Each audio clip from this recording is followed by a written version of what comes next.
지난번 서론 좀 보셨는데 교재 4551페이지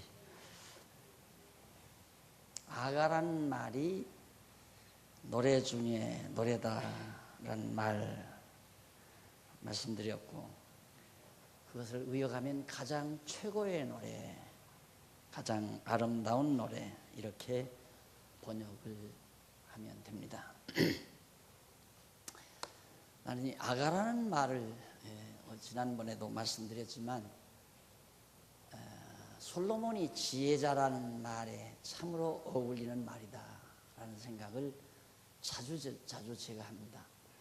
제가 살아가다가 조금 짜증스러운 일이 약간 있으려다가도 이 아가란 말이 기억이 나면 저 스스로 깜짝 놀라곤 합니다. 지상에서 지금 현대인들이 가장 신봉하는, 세속적으로 현대인들이 가장 신봉하는 지성인을 뭐라면 니체를 들겠죠. 니체가 어리석은 까닭이 무엇인가? 어리석기 때문에 어리석은 자를 위대하게 보겠지만은, 니체가 어리석다고 말할 수 있는 것은 그가 겪는 역사, 또 그가 가지고 있는 역사관이 뒤틀려 있다. 정확한 역사관을 지니지 못했다. 정확한 역사관을 지니지 못했다는 것은 무식하다는 말과도 통하는 말입니다. 역사를 바로 보지 못한다. 지혜란 다른 말로 표현하면 역사를 직시한다. 바르게 볼 수 있다. 그래서 우리 크리스찬 신문의 사시가, 여러분 그게 대단한 말입니다. 우리 사시 중에 두 번째가 바로 오늘을 직시해야 한다. 어제를 해명할 수 있고요, 또 오늘을 직시할 수 있고요, 또 내일을 예비할 수 있다. 이것이 이제 우리 크리스찬 신문의 사시인데, 역사를 바로 본다는 것은 참 지혜자일 뿐만 아니라 지식 중에 지식이라고 볼 수 있죠. 지난 시간 제가 말씀드렸지만 이 솔로몬의 아가는 이스라엘 민족사, 그러니까 초기 하나님과 아브라함과의 언약을 맺음으로부터 시작해서 다시 바벨론에 돌아갔다가 다시 돌아와 회복될 때까지의 그런 역사죠. 그러니까 솔로몬으로 봐서는 지난날의 역사, 자기가 살아가고 있는 당대의 역사, 그리고 앞으로 다가올 역사, 과거, 현재, 미래를 통틀어서 솔로몬은 이스라엘 민족사를 관통해서 볼 수 있었습니다. 과거, 현재, 미래를 관통해서, 그 관통해서 보는 시각으로부터 노래 중에 노래가 나왔다. 가장 아름다운 노래가 나왔다. 행복이란 뭔가 단말로 한 말로 표현하자면 가장 아름다운 노래를 간직하고 사는 사람, 그 사람이 행복한 사람이다 라고 표현할 수 있습니다. 솔로몬은 최고의 아름다운 노래를 부르며 살았습니다. 오늘 우리들도 지혜자라고 한다면 정말 우리 민족은 고사하고 인류 역사는 그만두고라도 내가 태어나서 죽는 날까지, 태어나서 지금까지 살아온 과거가 있죠. 그리고 지금 살아가고 있는 현실이 있고, 그리고 앞으로 살아갈 미래가 있습니다. 적어도 내 생애를 관통하는 시각을 가지고 항상 아름다운 노래를 부르고 살 수 있다면 최고의 지혜자라고 볼 수 있습니다. 그런데 어두움이 드리울 때면 깜빡하고 짜증 부리고 속이 상하고 화가 돋구어지고 이런 때가 없잖아. 우리에게 자주자주 오죠. 그래서 아가, 받침도 없고 아주 쉬워요. 아가, 이게 아기가 태어나서 제일 먼저 태어나서 쉽게 알아들을 수 있는 말이 아가입니다. 그래서 아가야 그러죠. 아가. 이게 아주 쉬운 말이니까 아가를 기억하고 사세요. 아가. 그래서 조금이라도 짜증스럽거든 아가, 아이쿠 내가 미련을 떨었구나. 여러분, 역사의 겉피, 즉 이면에 역사하시는 하나님의 사랑의 섭리를 모르면 이스라엘 민족사 치고 참으로 고난의 역사입니다. 지상의 민족 중에 물론 이제 지난번에 제가 아프리카 선교 갔을 때 힌바 족속들이 살고 있는, 아마 내가 내 생애에 있어서 가장 정말 아주 고통스러운 현실을 본 것 중에 최고의 현실이라면 힌바족이 살고 있는 현실이었습니다. 그 이전은 사실은 거기에 탄광 막장이 더하죠. 제가 탄광 막장까지 들어가 왔거든요. 독일에 갔을 때 서울서 왔다니까 나를 아마 골탕 먹이기 위해서 나를 들여보냈는지는 모르지만 뭐 내가 안 간다면 안 들어간다면 안 들어가죠. 그런데 들어가고 싶더라고요. 여기 사시는 분들이 얼마나 고생을 많이 하나 그걸 몸으로 체득하기 위해서 독에 탄광 막장을 들어가 봤는데 허리도 못 펴요. 이렇게 들어 누워서 곡괭이로 이렇게 파야 됩니다. 시커먼 그 먼지를 마시면서 거기까지 제가 갔거든요. 네, 힌바족 속들이 사는 삶도 그건 짐승이지 인간이 아닙니다. 그냥 인분, 소나 양들이 내놓은 분뇨를 말려가지고, 분뇨를 물이 없으니까 바로 나왔을 때는 질퍽하잖아요. 그걸 갖다가 자꾸 바릅니다. 나무를 이렇게 세워놓고. 그럼 마르죠. 그게 이제 집이에요. 그런데 이스라엘 민족의 역사는 그런 것마저도 안주할 곳이 없었잖아요.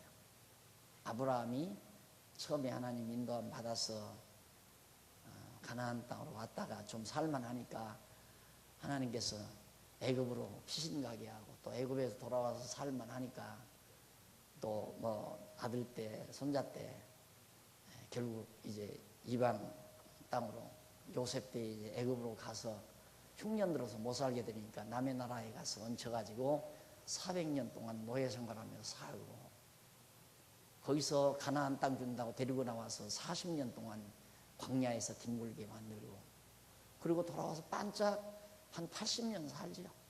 한 80년. 다윗 때하고 솔로몬 때 한 80년 좀 평화롭게 그렇게 살게 하시다가 다시 이제 나라가 부동강이 나가지고 정말 계속 전쟁 속에서 이방 민족의 침입 속에서 그렇게 살다가 막판에는 정말 다 나라도 빼앗기고 성도 다 회파당하고 불태워버리고 성전도 다 헐어버리고 바벨론에 가서 70년 동안 종살이하고 또 돌아오게 만든, 그런 역사에서 어떻게 아름다운 노래가 나와요? 안 그래?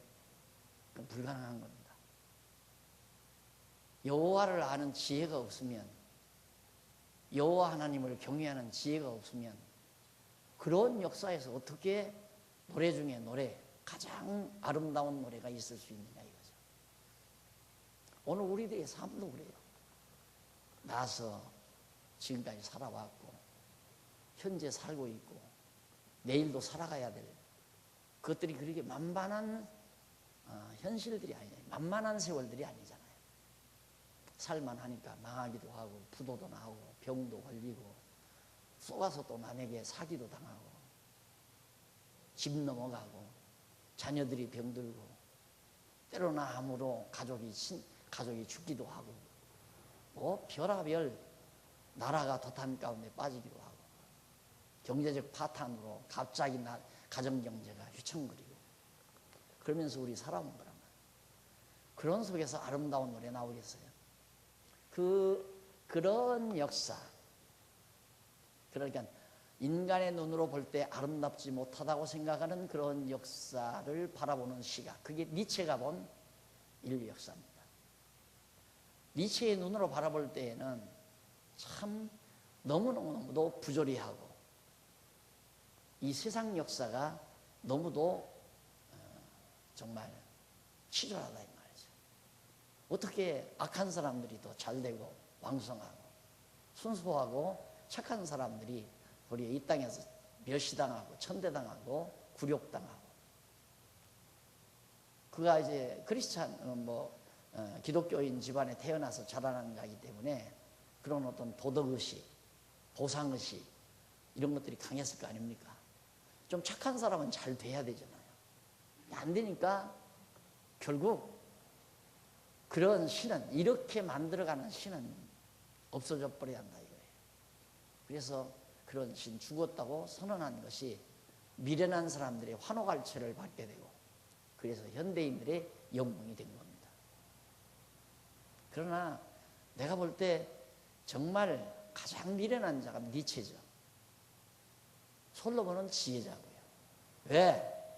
솔로몬은 자기 민족의 그 험악한, 인간적으로 볼 때는 참 견디기 어려운 고난의 역사를 지녔고, 또 고통을 당할 민족, 장차 허다한 고통을, 방황과 또한 갈등을 겪을 민족의 미래를 바라보면서도 솔로몬은 가장 최고의 아름다운 노래를 간직하고 살았다는 것은 지혜자가 아니면 불가능하다는 얘기죠. 바로 여기서 지혜자라는 말은 여호와 경외하는 신앙을 뜻합니다. 그러니 우리가 물론 아가서를 조목조목 읽고 이것은 무슨 뜻이고 이건 어떻고 백날 알면 뭐합니다. 이 아가서 총체적인 구조 속에서 우리가 정리해야 될 중요한 부분입니다. 아가서 공부 몇 달 지나면 다 공부하겠죠. 이거 다 공부하고도 짜증낼 게 짜증 다 내고, 아름다운 노래는 하나도 없고, 남 비난하고 독설이 나오고. 아까도 제가 그런 모습 약간 여러분들에게 보였지만, 다 그런 모습들이 있으니까 우리 장안중앙교회가 윤기가 나는 거거든요. 그렇게 바라보면 신경질적인 이 열기가 안 돋아날 건데, 이제 내가 바라보는 그 단순한 아주 순진하고 그 가난과 질병 속에서 고통당하는 몇십 년 전의 그 백성들을 조금 잘났다고 그 사람들을 얕보고 속이고 기만하고 거짓말해서 군중들을 모아놓고 사기친 존재들을 생각만 하면 막 그게 벌써 일어나요. 그런 것들이. 근데 그쪽으로만 바라보면 내가 미련해지는 거죠. 지금은 이거 얌전하잖아요. 젊은 사람들은 그래서 옛날 테프가 좋대요. 그때는 막 이 개 하다가도 이 강아지 새끼들 막 이래가면서 독수를 내가 막 토하면서 하니까 젊은 층에게는 아주 통쾌했던 한 모양이죠. 과거 한 몇십 년 전, 20, 30년 전에 강의할 때. 그 뒤로 저도 많이 사람이 되죠. 자라가면서, 말씀 가르치면서, 또 말씀 생각하면서 사람이 되는데, 그래서 나지막한 목소리로 그렇게 하다가도 미련이 조금 앞서게 되면 막 확 올라와요. 그 도리어 우리들은 우리들은 뭐 2단이니 3단이니 그러니까 도리어 그런 바탕 위에 그렇게 새까맣고 그렇게 어두운 한국교회에 그래도 우리 장안중앙교회가 이게 요만큼만 반짝이는 개똥불처럼 반짝이는 빛이라도 보여지는 거지. 다 그 사람들이 다 옳게 가르치고 뭐 다 똑바로 다 깨달았다면 우리 장안중앙교회 형편없는 거지 뭐. 있으나 마나 눈에 들어오겠어요? 드러나지도 않고. 이게 참 하나님이 그렇게 아름답게 작용했구나 하면 그때야 아름다운 노래가 내 마음에 간직되는 거죠. 그런 마음이 다시 푸근해지고, 야, 하나님이 우리를 너무너무 사랑했구나. 너무너무 사랑하기에 한국교회를 너무너무 어둡게 만들어가지고 어두운 바탕에다가 작은 불빛이지만, 개똥들처럼 작은 불빛이지만 반짝이도록 하나님께서 해주셨구나. 이렇게 생각하면 굉장히 마음이 아름다워지고 하나님 앞에 감사가 나가고, 하나님이 우리 장안중앙교회를 엄청 사랑했다는 것을 다시 한번 깨닫게 되고, 그러니까 지혜와 무지, 미련, 어리석음, 지혜자와 어리석은 자와의 차이는 아주 간단해요. 면도날처럼 아주 예리해요. 내 마음에 아름다운 노래가 있으면 지혜자고, 내 마음에 분노가 있고 내 마음에 열이 솟고 화가 나고 이러는 건 이제 미련이 앞서는 거죠. 그래서 우리가 아가서 공부하기 전에 아가 이 노래를 내용을 하나하나 공부하기 전에 우리가 아가를 대하는 우리들의 자세, 접근 방법이죠. 어떻게 아가를 우리는 접근할 것인가. 여호와 중심으로 접근해야 되잖아요. 내 중심으로 접근하면 이해가 안 가요. 어떻게 이스라엘 민족 이 지상에서 아마 최고의 고난의 민족일 거예요. 고난의 민족. 지금도 마찬가지예요.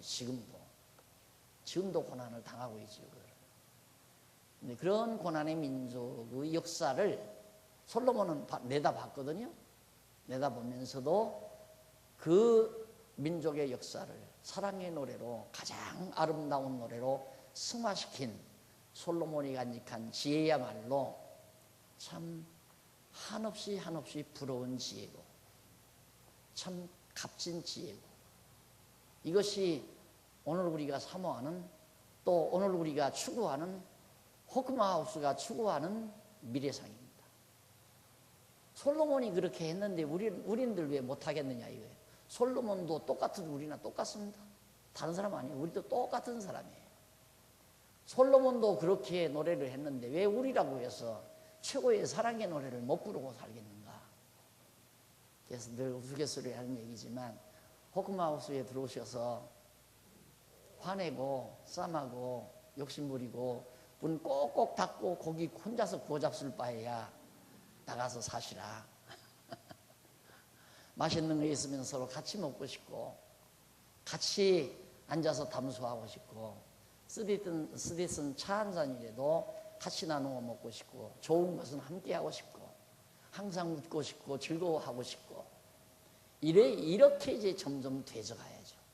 처음에는 서로 짜증날지도 모르죠. 내가 다 복도 다 쓸어놨는데 뭐 지몽긴다고 다 어지러워 놓고 옆방에서 어지러워 놓고 청소도 안 한다. 열불나죠. 그러면 사람인지라 열불나죠. 이건 여기서 강의할 일은 아니지만 지혜와 관련이 있기 때문에 그래요. 저 호크마하우스에는 지혜자가 들어오는 집입니다. 젊은 날에는 실수도 좀 많이 하고 싸움도 좀 하고 남 욕도 좀 하고 화도 내고 할 수 없어요. 젊은 날에는. 그러나 연세가 들면 얻어지는 건 지혜 아닙니까? 깨달아지는 건 지혜. 지혜자들이 모여서 한번 정말 하나님 나라의 모습을 조금이라도 좀 더 이렇게 발전시키는 그런 모습을 우리 젊은 후배들에게 보여주면서 인생을 이렇게 사는 것이 지혜로운 삶이다라는 걸 생활로서 보여주는 그러한 모습을 갖춰보고 싶은 것이 바로 한 목회자의 작은 꿈입니다. 꿈인데 이 소원이죠. 하나님이 주신 소원이기 때문에 이루어지리라고 생각을 해요. 그렇기 때문에 호크마하우스에 미련하면 못 삽니다. 미련하면 만만 막 부하가 나가지고 나중에는 누가 병 걸리라고 안 해도 병 걸려서도 못 살아요. 호크마하우스에서는 늘 즐거워해야 살지 늘 감사하고 즐거워하고 좋은 것 함께하고 싶은 생각이 앞서게 되고 그래서 시장에 가서 맛있는 거 사가지고 돌아오시면서 치마로 감춰가지고 들어가시는 분은 필요 없어요. 혼자 잡순다고 감춰가지고 들어가시는 분. 자, 우리 이런 깊이 있는 사랑의 노래, 가장 아름다운 노래 한 편을 불어오는 초가을의 서늘바람과 함께 주일마다 오후 시간 감상해 보도록 하면서 1절 들어가 봅니다. 1절에 보면 다른 성경에 솔로몬의 노래 중에 노래다. 이건 아가라고 안 하고 번역에서 나왔어요. 노래 중에 노래다. 가장 아름다운 노래다. 2절 그의 입맞춤으로 그가 내게 입맞추기를 원하니 그의 입맞춤으로 그가 내게 입맞추기를 원하니 당신의 사랑이 포도주보다 달콤하기 때문입니다. 자, 신랑의 사랑을 기다리는 여기서 입맞춤이란 앞에서 나오는 입맞춤이란 명사입니다. 뒤에 나오는 입맞추기를 이것은 역시 명사가 아니라 동사죠. 입맞추다. 그러니까 입맞춤으로 입맞추기를 원하니 당신의 사랑이 포도주보다 달콤하기 때문에 그렇습니다. 결국 처음부터 역시 솔로몬은 사랑을 노래하죠. 너무도 당신의 사랑이 달콤하고 아름답기 때문에 당신의 입으로 나에게 입 맞춰주기를 원합니다. 사랑해 주기를 원한다는 얘기죠. 그러면서 당신의 기름은 향기롭고 좋으며 당신의 이름은 쏟아놓은 향기름 같으므로 처녀들이 당신을 사랑합니다. 너무 당신이 멋이 있기 때문에 모든 처녀가 당신을 사랑합니다. 나를 인도해 주세요. 우리가 당신을 따라 달려가렵니다. 왕께서 나를 자기 침실로 데려가십니다. 갑자기 우리 왕이 등장하죠. 자, 거기까지가 4절인데 여기 1절로 4절에 보면 교재 4551페이지 1절로 4절에 보면 신부와 궁녀들의 신랑에 대한 사랑의 아름다운 노래를 노래하는 내용이죠. 사랑의 아가를 노래하는 내용. 그러니까 신부하고, 여기서 신부는 물론 술람이 뒤에 나오겠습니다만은 여기서 물론 신부는 이스라엘 민족입니다. 궁녀들은 바로 이스라엘 민족 언저리에 사는 이방 민족이라고 해도 과언이 아니죠.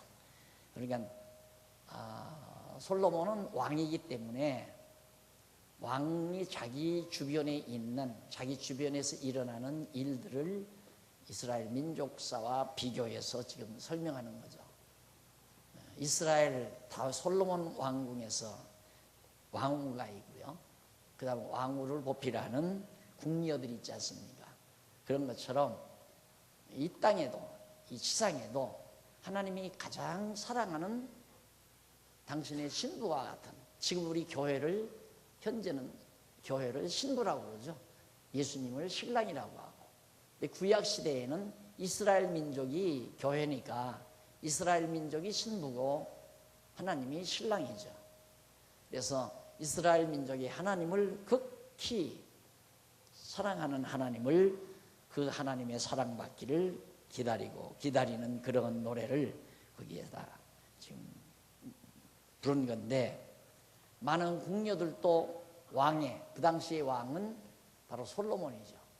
왕과 왕인 솔로몬을 굉장히 사랑해서 언제나 한번 찾아오셔서 나에게 입을 맞춰 주실까 기다리고 있는데, 역시 그 궁녀들 역시도 그렇게 솔로몬의 멋에, 솔로몬 왕의 멋스러움에 깊이 빠져 있는 그런 상태를 지금 여기서 노래하고 있는 겁니다. 그래서 4절에 왕이 나를 침궁으로 이끌어 들이시니,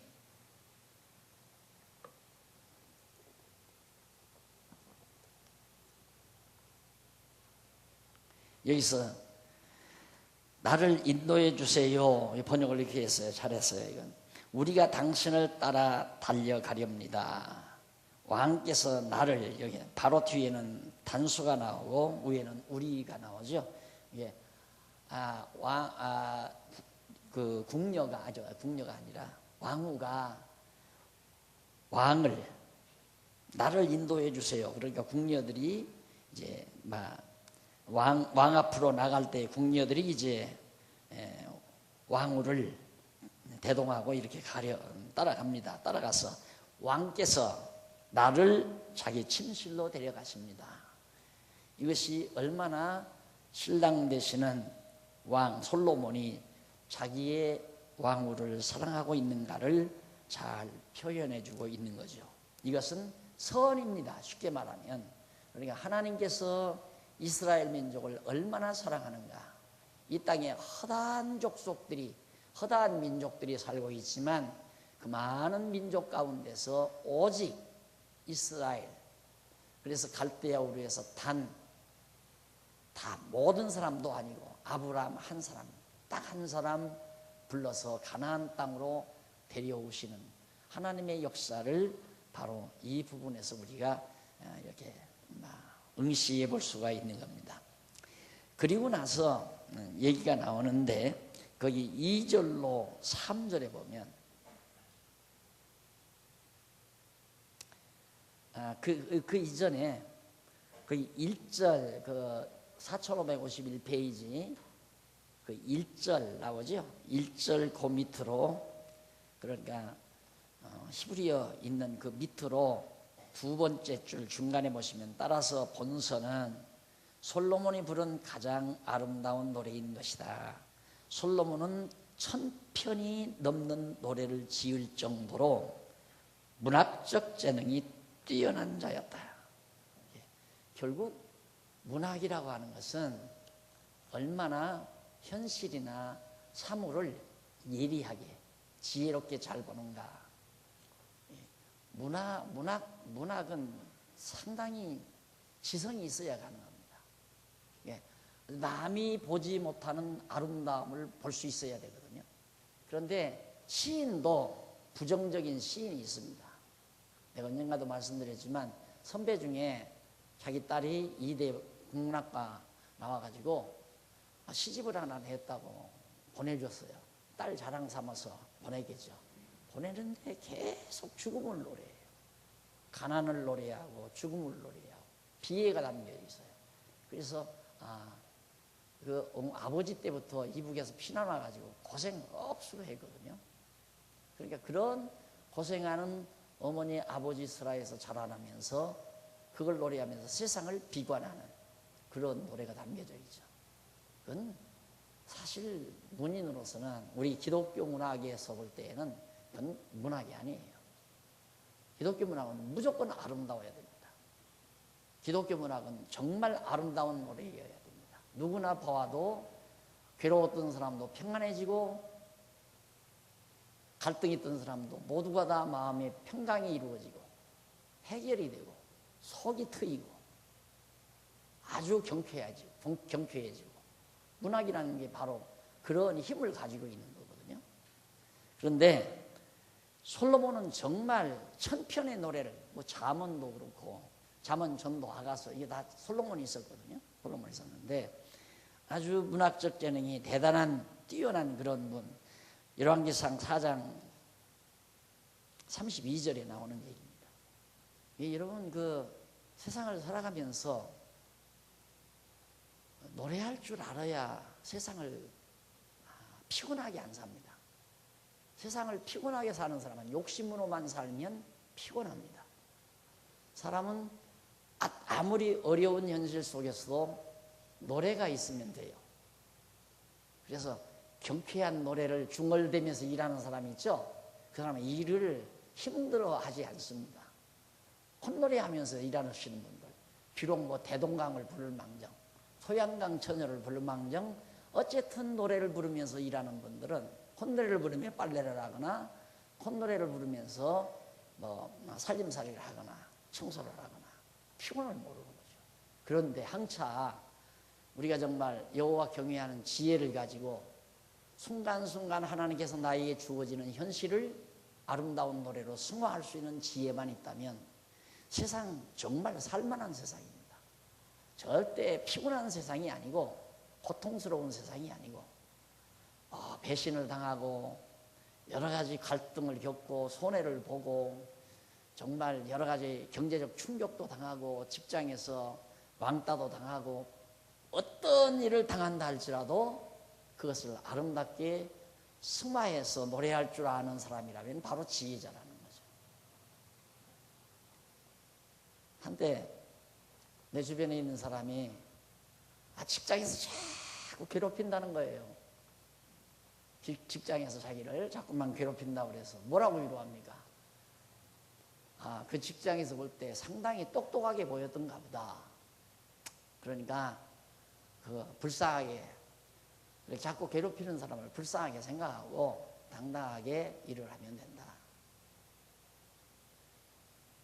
근데 갑자기 막 이직을 한대요. 그래서 이직 청원이 들어왔대요. 그래서 그때는 내가 봐라. 하나님께서 거기를 떠나게 하려고 하나님이 그렇게 섭리하신 것이다. 여러분 그냥 그 직장에서 왕따 시키는 그 사실만 보면 노래가 안 나오죠. 하나님께서 이 현실을 왜 이렇게 만들어 가시나? 하나님은 더 좋게 만들어 가시는 분이니까 반드시 지금 안 좋은 것 같아도 그것이 좋게 만들어 가는 기본이니까 그거 안 하면 못 살지요 세상. 그거 없으면 붕 터져서 못 살아요. 한바탕 해대야지. 머리가 터져도 한번 해대고 팔이 부러져도 한번 해대야지. 그래야 이게 스트레스 다 풀려버리고.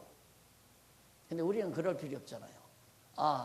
하나님이 이런 환경 주시는데 생각해 보세요. 직장에서 막 다 떠받들어주고 잘해주고 그런다면 오라면 가겠어요? 아무리 좋은 데서 오라고 해도 안 가죠. 요셉도 보세요.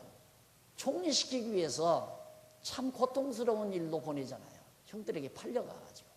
우리는 정말 괴로운 노래 부를 필요가 없는 사람들이에요. 그게 지혜자예요. 그런데 우리 가끔 괴로운 노래 부르잖아요.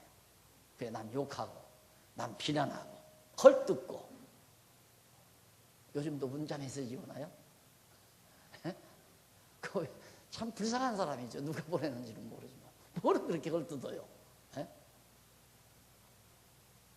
자기 생각대로 안 된다고. 내 생각대로 안 되는 건 하나님 생각대로 되는 거죠. 그런 사람은 넘어뜨리려고 해도 죽어도 넘어지지 않습니다. 오뚜기 같은 사람이라서. 그런 지혜자는 넘어뜨리려고 하는 사람이 지치고 말아요. 나중에는. 솔로몬이 그런 사람이란 말이에요. 우리가 얼마나 놀라운 지혜를, 얼마나 놀라운 진리를 지금 하나님께서 우리에게 주셨는가를 이 강의, 몇 분 동안 하는 이 강의만 들어봐도 세상을 달리 볼 수 있잖아요. 세상 사람과 완전히 달라요. 세속에 속한 사람과는 전혀.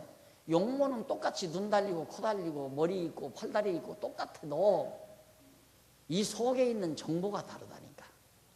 이게 완전히 다른 거예요. 사람이 달라요. 같이 취급하면 안 돼요. 어리석은 거죠.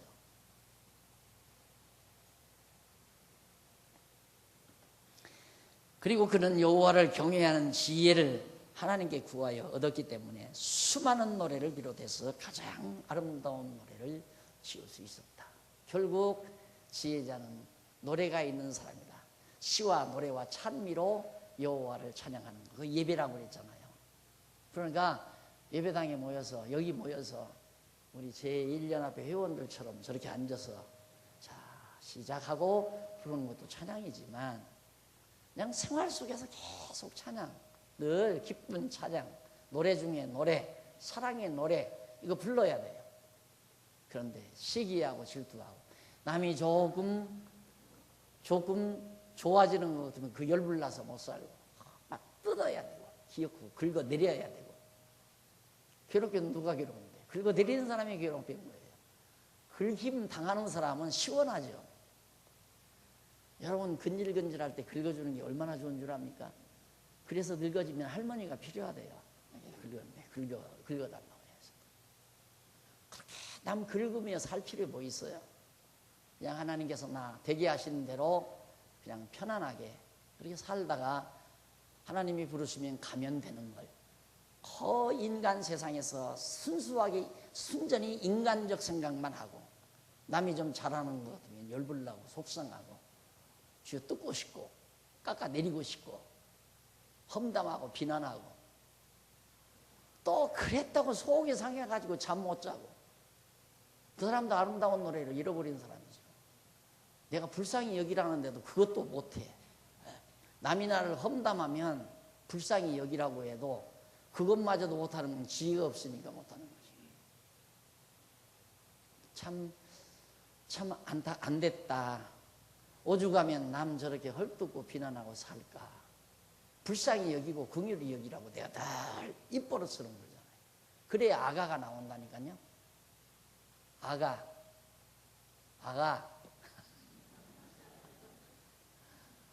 아가라는 말만 해도 마음이 달라지잖아요. 네. 여러분, 거듭 얘기는 인생은 별거 아니에요.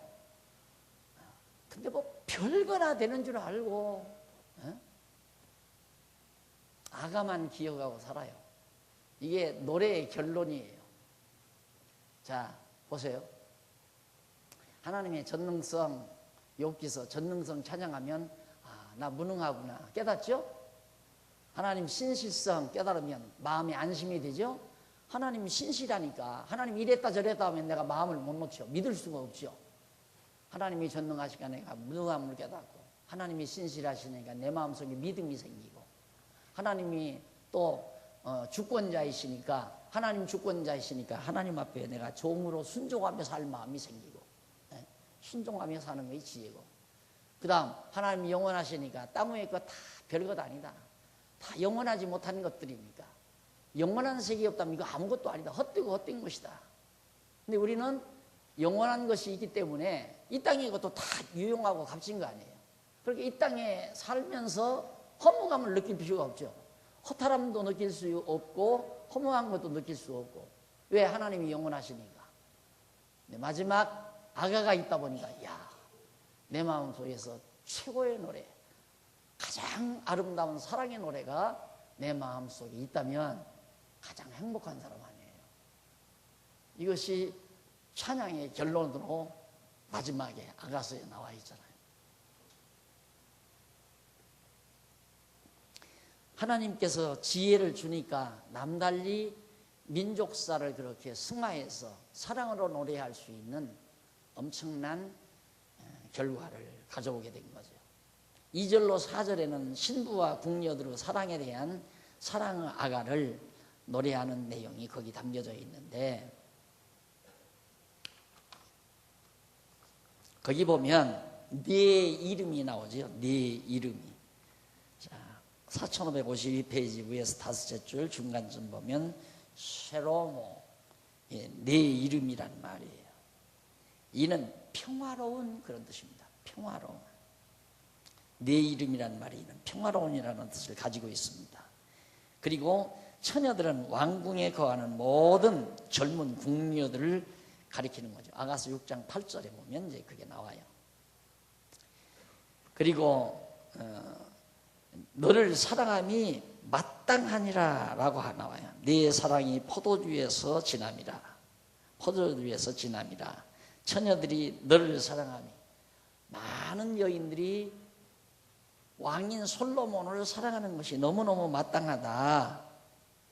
여기 마땅하니라는 말은 히브리 원문으로 메사림이라는 말인데 이는 정직함, 공정함, 공평하게 등 그런 뜻입니다. 따라서 본문은 너는 나를 이끌어라.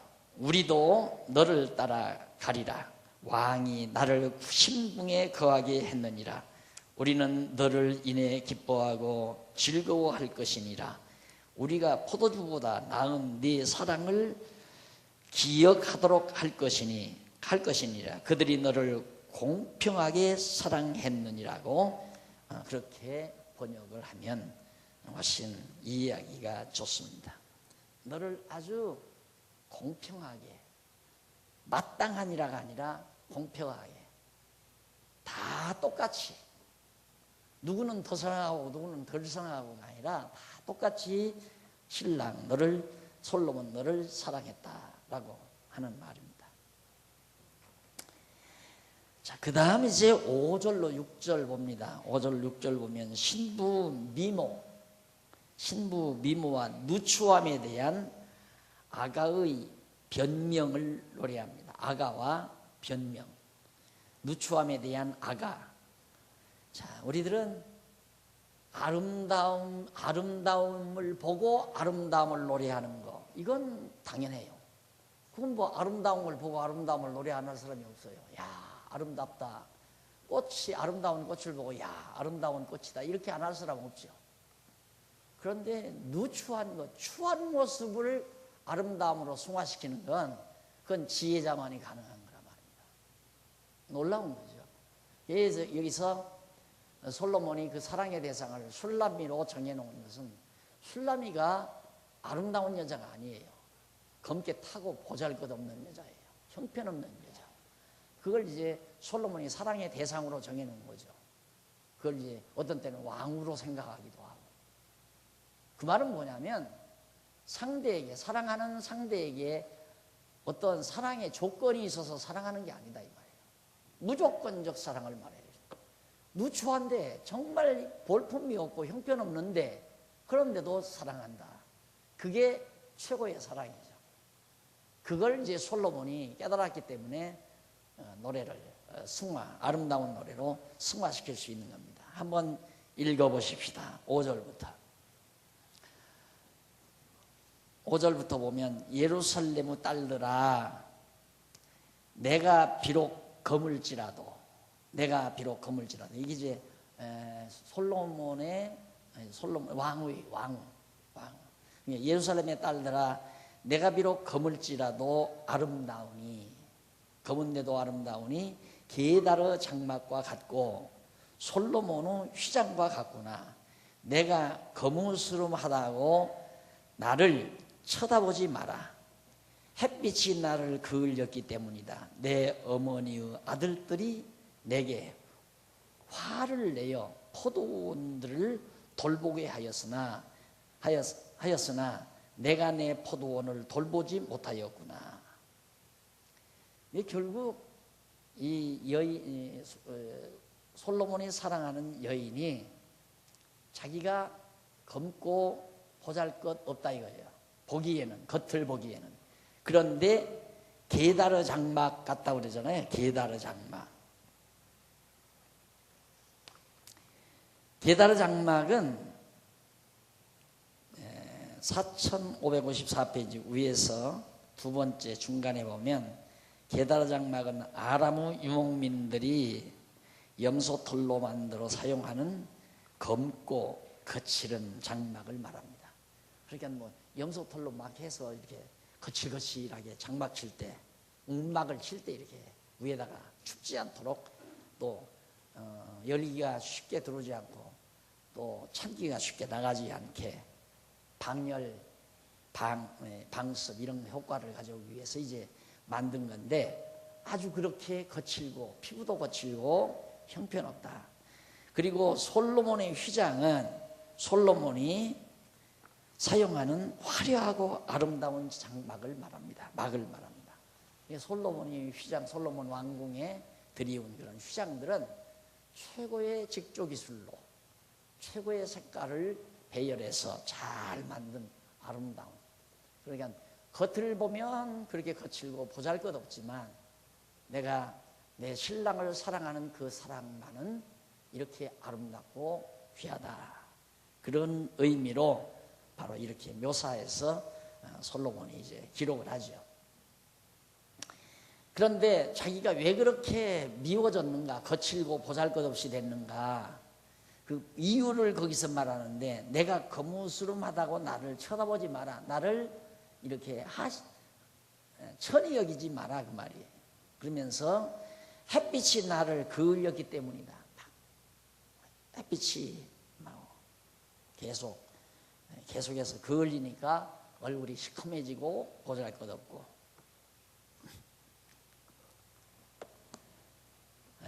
그럴 뿐만 아니라 또 내 어머니의 아들들이 그러니까 오빠들이죠. 오빠들 내지는 남동생들이 내게 화를 내어 포도원들을 돌보게 하였으니 포도원들 밖에 나가서 밭에 나가서 일하라고 포도원 가꾸라고 그렇게 했지만은 내가 내 포도원을 돌보지 못하였구나. 그러니까 그렇게 남자 오빠들이나 동생들에게도 천대받고 또 햇빛도 들여다가서 일하자니까 그렇게 되져서 내가 이렇게 거칠고 형편없이 됐다.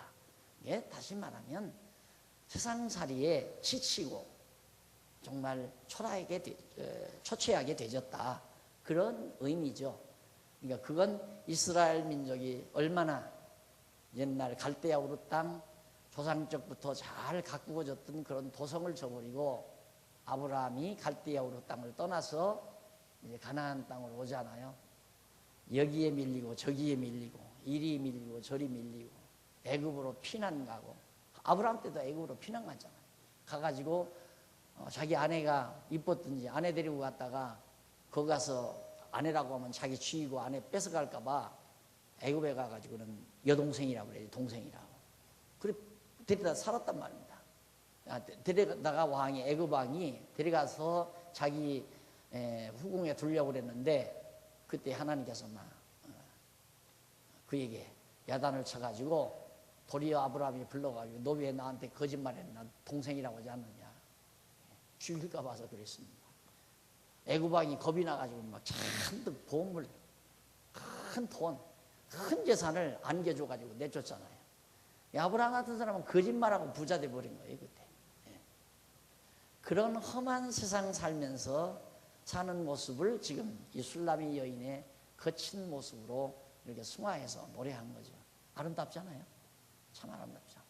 그렇게 험한 이스라엘 민족사를 이런 아름다운 노래로, 아무리 보기에 거칠고 보잘것없지만은 그래도 내 마음속에는 신랑을 사랑하는 마음만은 정말 솔로몬의 휘장처럼 아름답고 화려하단다 하는 얘기죠. 그러면서 7절로 8절에 보면 4554페이지 제일 하단에 나와요. 신부와 신랑이 서로 만날 방법에 대한 약속을 노래하죠. 신부와 신랑이 어떻게 좀 만나야 되겠는데 만나는 방법이 뭔가 거기 노래하는데 7절 보십시다. 내 마음으로 사랑하는 자여, 당신이 어디서 양떼를 먹이며 정오에는 어디서 양떼를 쉬게 합니까? 내게 말씀해 주세요. 당신 친구들의 양떼 곁에서 어찌하여 내가 얼굴을 가린 자처럼 되어야 합니까? 라는 얘기예요. 그러니까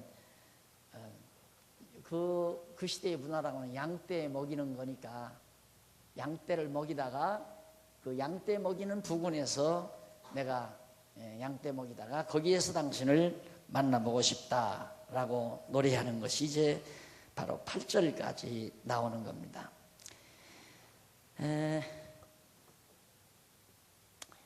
거기 보면 그 밑에서 4555페이지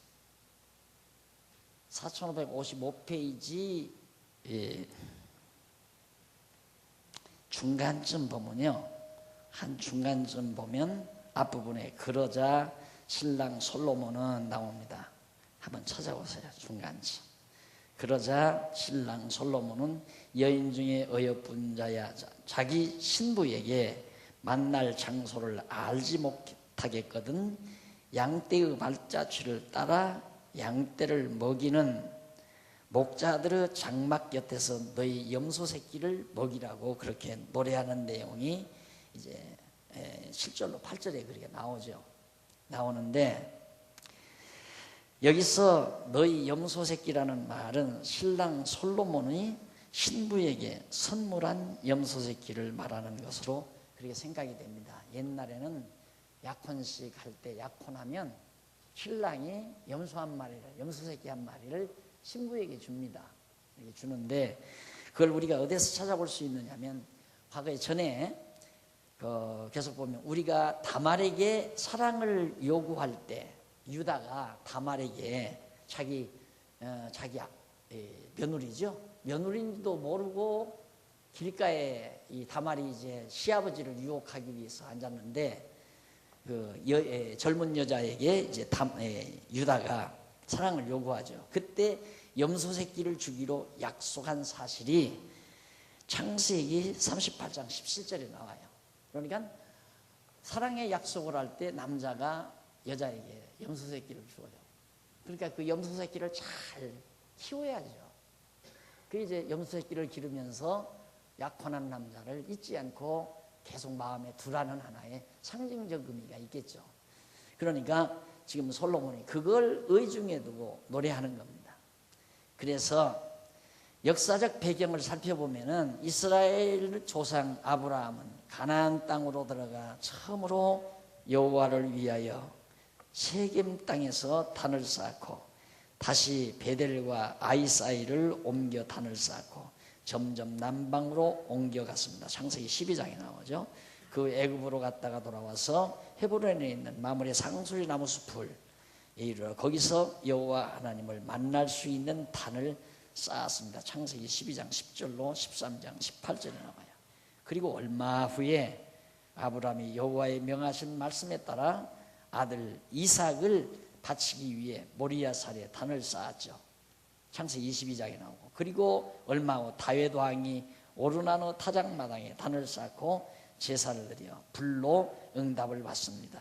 대상 21장. 그런데 그곳에 솔로몬이 여호와를 만날 수 있는 전을 건축했습니다. 나중에 얼마 지나서. 이러한 역사적 사실을 솔로몬이 의중에 두는 거죠. 그러니까 하나님과 이스라엘 백성이 이제 아브라함과 언약을 맺었는데, 사랑의 언약을 맺었는데 잊지 않기 위해서 자주자주 만나야 되잖아요. 딱 한 번 만나놓고 한 번 약혼했으니까 이제는 약속했으니까 변하지 않겠지 하고 남자가 안 쳐다보다 가까이 안 하다가 보면 여자는 밥상 가지고 가면서 12번 변한다고 하잖아요. 그러니까 군대 갈 때 여자 사귀어놓고 갔다가는 갔다 오면 벌써 다른 사람 아들 낳아가지고 품에 안고 있다니까. 그러니까 자주 변하지 않도록 자주자주 만나야 되잖아요. 그래서 이스라엘 백성들도 하나님을 자주 만나는 제단을 자주자주 쌓죠. 계속. 결국은 제단 쌓았던 오르나노 타작마당, 거기가 솔로몬이 여호와를 늘 만날 수 있는 성전터가 됩니다. 거기가.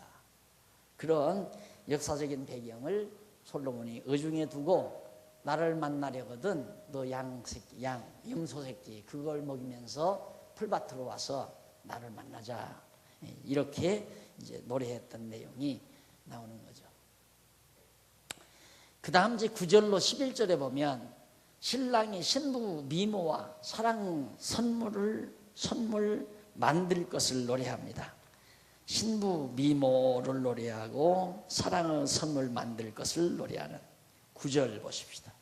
9절에 보면 내 사랑아 내가 너를 바로, 죄송합니다. 8절 마저 있고요. 여자들 중에 가장 어여쁜 자야, 네가 정말 모른다면 양떼의 발자취를 따라가 목자들의 장막 곁에서 너의 염소 새끼들을 먹여라. 그러면 그 자리에서 내가 너를 만날 수 있겠다 라고 만날 수 있는 장소를 알려주죠.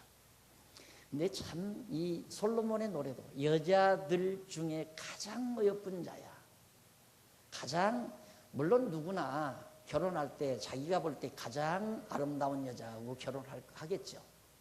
그런데 나중에는 그 가장 아름답다는 생각이 변하게 되면 이제 불행을 초래하게 되고요. 네, 솔로몬도 자기 눈의 안경이라고 정말 거무튀튀하고 다 거칠어지고 보잘것없는 술람이 여자가 자기 눈에는 가장 아름다운 여자로 비쳤다는 것, 이것이 이제 하나님의 입장을 대변하는 말입니다. 하나님께서 왜 인류 가운데 이스라엘 민족이 그렇게 제일 사랑스러웠겠습니까? 이스라엘 민족이 다른 민족보다 출중하고 잘나서 그런 거 아닙니다. 보잘것없는 민족이지만 하나님이 가장 아름답다고. 그런데 실상 잘생기기는 잘생겼죠. 유대인들, 순수 유대인들을 보면요 진짜 잘생겼어요. 부러울 만큼 잘생겼죠. 그 유대인들 아기 때도 더 아름답고 예쁘고. 그런데 어쨌든 그래서 하나님이 그들을 사랑한 것이 아니라 보잘것없지만 하나님이 가장 아름답다고 그렇게 칭찬하면서 당신이 사랑의 대상으로 이스라엘 민족을 정해준 겁니다. 그런데 오늘 우리가 그 대상이 된 거죠. 이스라엘 백성은 그 하나의 모형이었어요. 지금에 와서 이제는 이방인이나 헬라인인 할 것 없이, 유대인인 할 것 없이 이제는 그리스도 안에서 택함 받은 우리, 가장 하나님 보시기에 아름답다고 생각하셨기 때문에 우리를 최고로 사랑하시는 하나님입니다. 이게 이제 아가서의 핵심 대목 아닙니까? 근데 우리는 이게 진짜 현실 감각으로 내게 와 닿아야 되는데, 하나님이 나를 최고로 아름답다고 하신다. 이게 참으로 와 닿으면 다른 생각 안 해도 노래가 나오죠. 그렇지 않게 노래가 나오죠. 갑자기 전화 받은 딸이 방에서 전화 받고 나오면서 콧노래가 나옵니다. 왜 그렇겠습니까? 자기는 남자친구로부터 사랑한다는 말 들었겠죠. 그러니까 콧노래가 나올 거 아닙니까? 근데 우리는 아예 문서로 이렇게 딱 만들어졌잖아요. 전화해서가 아니라 이렇게 딱 문서로 딱 정확하게. 하나님이 우리를 가장 사랑한다. 그 한 가지만 우리가 마음속 깊이 간직하고 살아도 가장 최고로 아름다운 노래는 우리들의 가슴에서 잦아지지 않는다는 얘기죠. 이 노래 간직하고 사셔야 됩니다. 제가 바라는 바가 있다면 우리 장안중앙교회에 속한 모든 성도들은 그렇게 사는 성도들이 됐으면, 그게 소원이죠. 그 소원 하나. 모두가 다 지혜롭게 돼서 어떤 시련과 역경이 와도, 내 주변에 참 어려움을 겪는 형제들이 있죠.